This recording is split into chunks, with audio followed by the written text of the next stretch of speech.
सुप्रभात विद्यार्थियों। मैं डॉक्टर नारायणलाल माली, सहायक आचार्य इतिहास, राजकीय महाविद्यालय रायपुर भिलवाड़ा, इतिहास की ऑनलाइन क्लास में आपका स्वागत करता हूं। आज हम बी पाठ द्वितीय वर्ष इतिहास के द्वितीय प्रश्न पत्र राजस्थान के इतिहास के अंतर्गत राजस्थान के इतिहास के स्रोतों के संबंध में जानकारी प्राप्त करेंगे।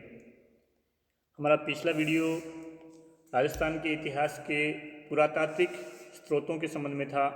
हमारा आज का वीडियो इतिहास के साहित्यिक स्रोतों के संबंध में है। पुरातात्विक स्रोतों के अंतर्गत हमने उत्खनिज सामग्री, शिलालेख, ताम्रपत्र, सिक्के, स्मारक, चित्रकला इत्यादि के बारे में जाना था। आज हम राजस्थानी साहित्य, संस्कृत साहित्य और फारसी साहित्य किस प्रकार राजस्थान के इतिहास लेखन में सहयोग करते हैं, इस विषय में जानकारी प्राप्त करेंगे।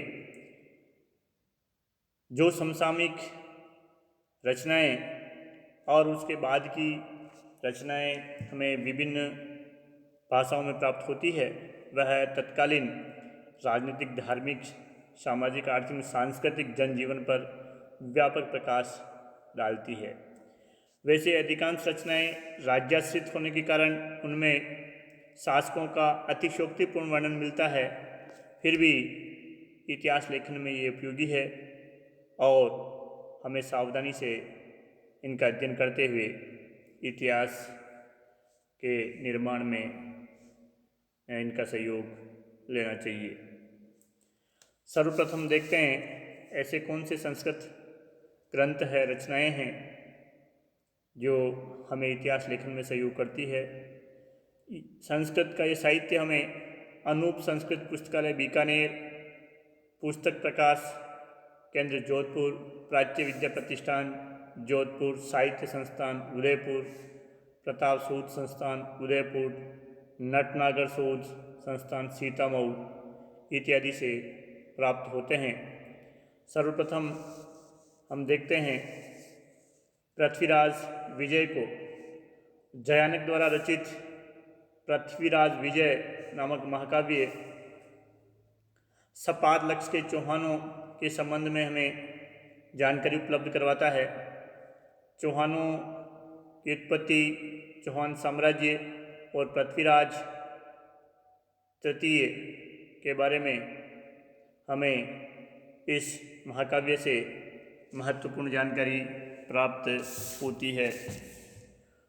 संस्कृत का दूसरा महत्वपूर्ण जो ग्रंथ है वो नयनचंद सूर्यकृत हमीर महाकाव्य है।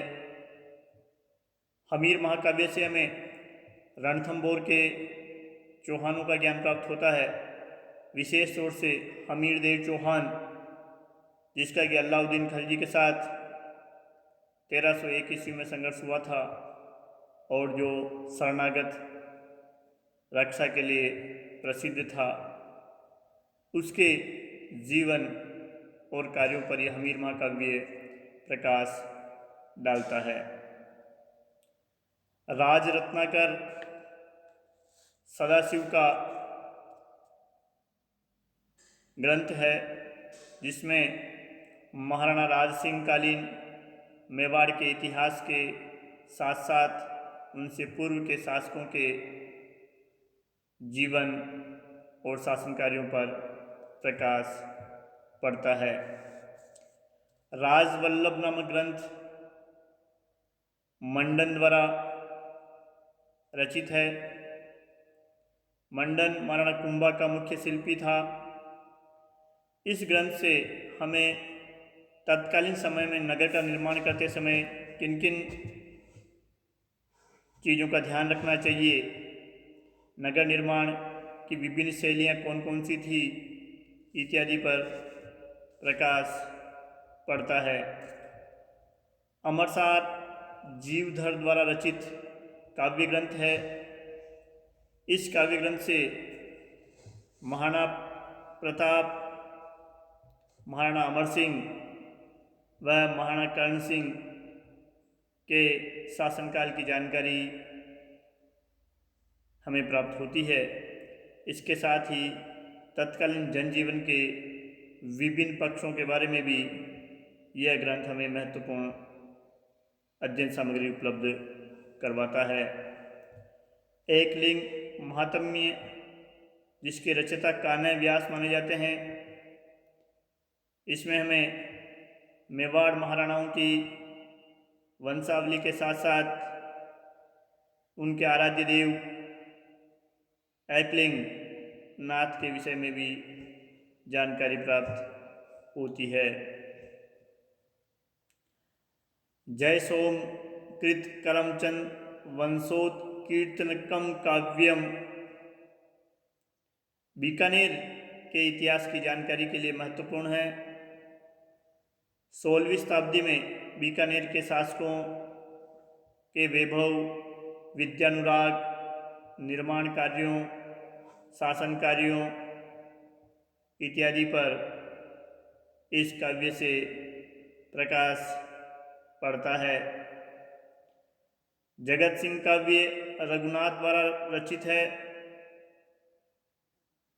इस काव्य से मेवाड़ महाराणा जगत सिंह प्रथम की उपलब्धियों की जानकारी मिलती है।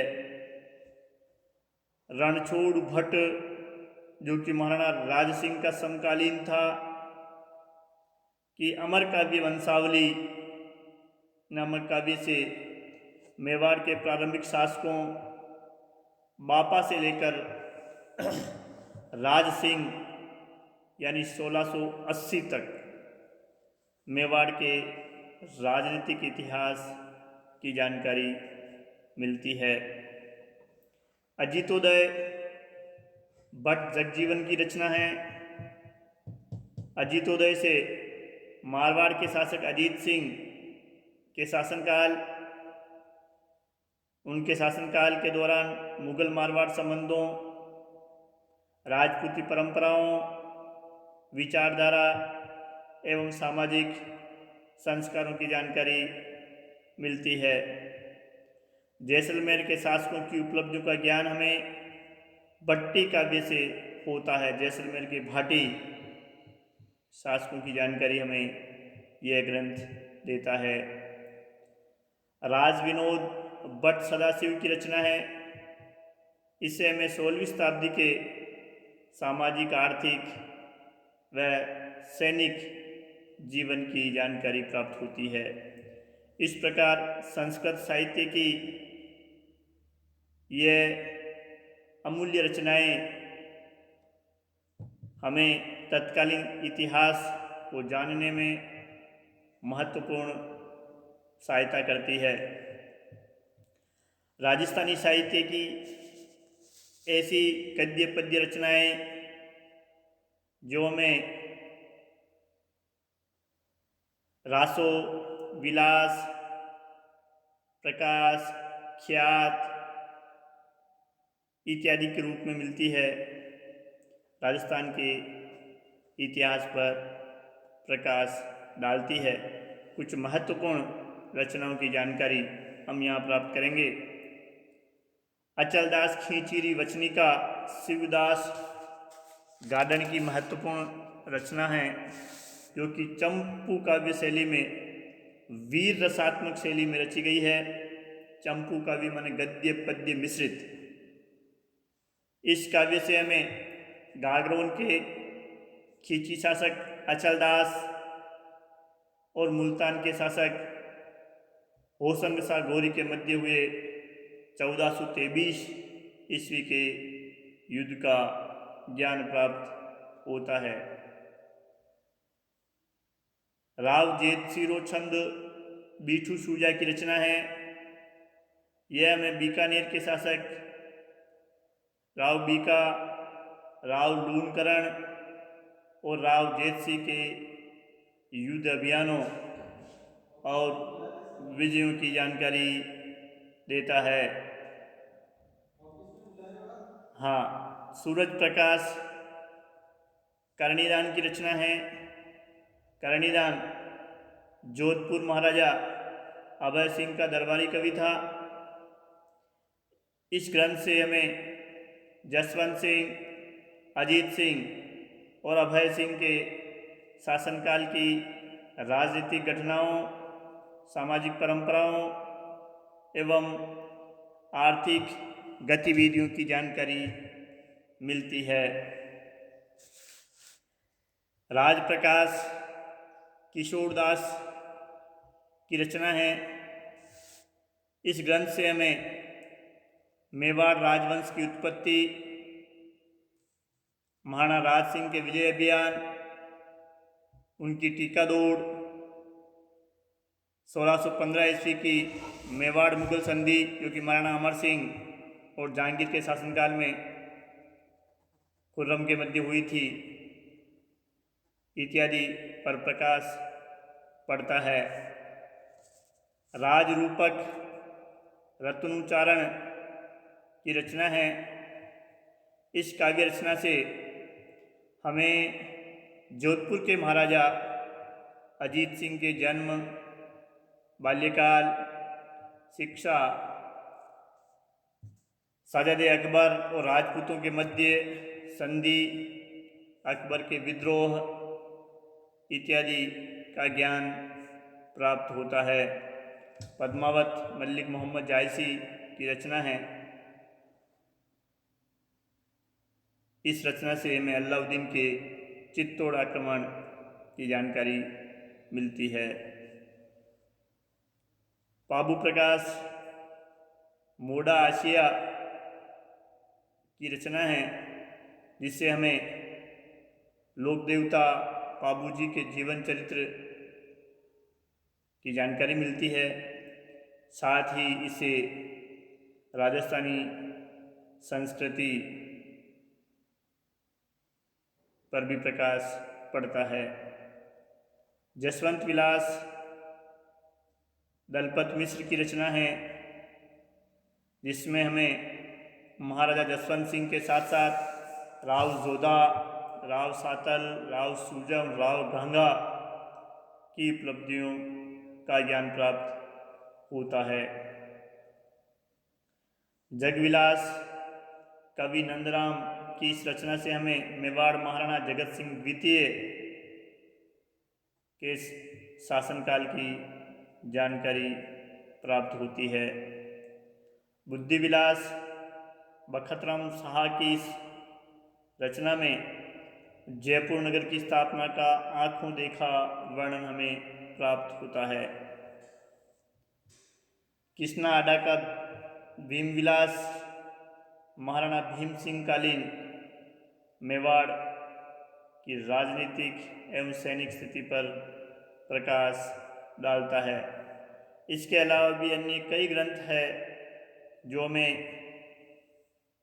तत्कालीन राजस्थान के विषय में जानकारी उपलब्ध करवाते हैं, जिसमें भांडव व्यास का अमीरायण, आढ़ा पाड़ खान का रूपक गोगा दे जीरो, कल्याण दास की रचना राव रतन वेली, केशवदास गार्डन की कृति गज गुण रूपक बंधु, हेम रतन सूरी का गोरा बादल चरित्र आदि रचनाएं राजस्थान के राजनीतिक इतिहास के साथ साथ नगरों, बाजारों, भवनों, उद्यानों, परंपराओं एवं रीति रिवाजों पर प्रकाश डालती है। इसके अलावा राजस्थान के इतिहास के वीर रसात्मक पक्ष को उजागर करने वाला रासो साहित्य, जिसमें चारण भाटों द्वारा शासकों की प्रशंसा के साथ साथ ऐतिहासिक घटनाओं की जानकारी भी मिलती है, इतिहास लेखन के लिए महत्वपूर्ण है। इन सब में पृथ्वीराज रासो जो कि चंद बरदाई की रचना है और हिंदी का पहला ऐतिहासिक ग्रंथ माना जाता है, इसमें हमें पृथ्वीराज तृतीय की उपलब्धियों, उसका मोहम्मद गौरी से युद्ध और उसके शासनकाल की जानकारी मिलती है। विशल देव रासो नरपति नालय द्वारा लिखा गया है, जो कि चौहान शासक विशल देव के संबंध में जानकारी उपलब्ध करवाता है। कवि जान का क्याम खां रासो भी हमें चौहानों के संबंध में जानकारी देता है। दौलत विजय का खुमान रासो मेवाड़ के शासक खुमान के कार्यों एवं उपलब्धियों पर प्रकाश डालता है। जोधराज का हमीर रासो रणथंभौर के चौहान शासक हमीर की विजयों और उपलब्धियों की जानकारी देता है। इसके साथ ही कव्या गोपाल दास का लावा रासो, गिरधर आशिया का सगत रासो, कवि काशी छंगानी का छत्रपति रासो, जिसमें हमें मतिरे की राड़ नामक युद्ध का वर्णन भी मिलता है। दयाल दास का राणा रासो, जाचक जीवन का प्रताप रासो, कवि कुंभकर्ण का रतन रासो और कवि नरोत्तम का मान चरित्र रासो प्रमुख रासो रचनाएं हैं जिनसे हमें इतिहास की जानकारी मिलती है। इसके साथ ही राजस्थानी भाषा में लिखी गई ख्यातें राजस्थान के इतिहास को एक नई दृष्टि प्रदान करती है। इन ख्यातों में मोहनत नैणसी की ख्यात काफ़ी प्रसिद्ध है। नैणसी महाराजा जसवंत सिंह के समय जोधपुर का देश दीवान था, अतः सरकारी रिकॉर्ड पर तो उसकी पहुंच थी ही, दीवान होने के कारण उसने संपूर्ण राज्य से सूचनाएं मंगवा करके अपने इस ख्यात में लिखी है। इसके साथ ही उसने पड़ोसी राज्यों का वर्णन भी अपनी इस ख्यात में दिया है। ख्यात साहित्य में नैणसी की ख्यात काफ़ी प्रसिद्ध है। दयाल दास की ख्यात, जोधपुर की ख्यात, जैसलमेर की ख्यात, मुंडियार की ख्यात, बांकीदास की ख्यात, राठौड़ानी ख्यात आदि ख्यात साहित्य इतिहास लेखन में काफ़ी सहयोग करते हैं। फारसी भाषा का साहित्य भी राजस्थान के शासकों और तत्कालीन केंद्रीय शासन के संबंधों पर प्रकाश डालता है। ताजुल मासिर, तबकाते नासिरी, खजानुल फुतूह, तारीख़ फिरोजशाही, बाबरनामा, जहांगीरनामा, हुमायूंनामा, अकबरनामा, मुंतखब तवारीख, तारीख़ शेरशाही, इकबालनामा इत्यादि महत्वपूर्ण फारसी ग्रंथ है जो राजस्थान के इतिहास पर प्रकाश डालते हैं। हसन निजामी की ताजुल मासिर अजमेर नगर की समृद्धि और पृथ्वीराज तृतीय के अंतिम दिनों एवं मुस्लिम विजय पर प्रकाश डालता है। अमीर खुसरो की रचना खजाइनुल फुतूह से अलाउद्दीन की जालौर एवं रणथंभौर विजय पर प्रकाश पड़ता है। जियाउद्दीन बर्नी की रचना तारीख़ फिरोजशाही भी रणथंभौर पर मुस्लिम आक्रमण की जानकारी देती है। भारत में मुगल साम्राज्य के संस्थापक बाबर की आत्मकथा बाबरनामा, मेवाड़ के शासक राणा सांगा के जीवन के साथ साथ ही खानवा के युद्ध पर जानकारी देने का एक महत्वपूर्ण स्रोत है। मुगल सम्राट जहांगीर की आत्मकथा जहांगीरनामा से मुगल मेवाड़ संबंधों पर प्रकाश पड़ता है। गुलबेदन बेगम कृत हुमायूंनामा से हुमायूं के मारवाड़ के शासक मालदेव के संबंधों की जानकारी मिलती है। अबुल फजल की रचना अकबरनामा मेवाड़, मारवाड़, आमेर इत्यादि राजपूत शासकों के साथ अकबर के संबंधों की जानकारी देता है।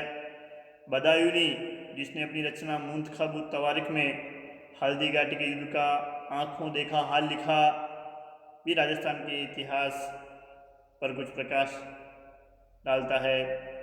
अब्बास खां सरवानी की तारीख़ शेरशाही से 1544 ईस्वी के सुमेल के युद्ध पर प्रकाश पड़ता है। इसी प्रकार इकबालनामा, जो कि मोहतमिद खां की रचना है, खुर्रम के मेवाड़ अभियान की जानकारी देता है। इस प्रकार राजस्थान के इतिहास लेखन के लिए हमारे पास विपुल मात्रा में साहित्यिक सामग्री मौजूद है, जिसमें संस्कृत साहित्य, राजस्थानी साहित्य एवं फारसी साहित्य की अनेक रचनाएं हमारे पास इतिहास लेखन के रूप में मौजूद है। हमारा अगला वीडियो राजस्थान के इतिहास के स्रोत के संबंध में ही पूरा लेखीय स्रोत सामग्री से संबंधित होगा। जय हिंद, धन्यवाद।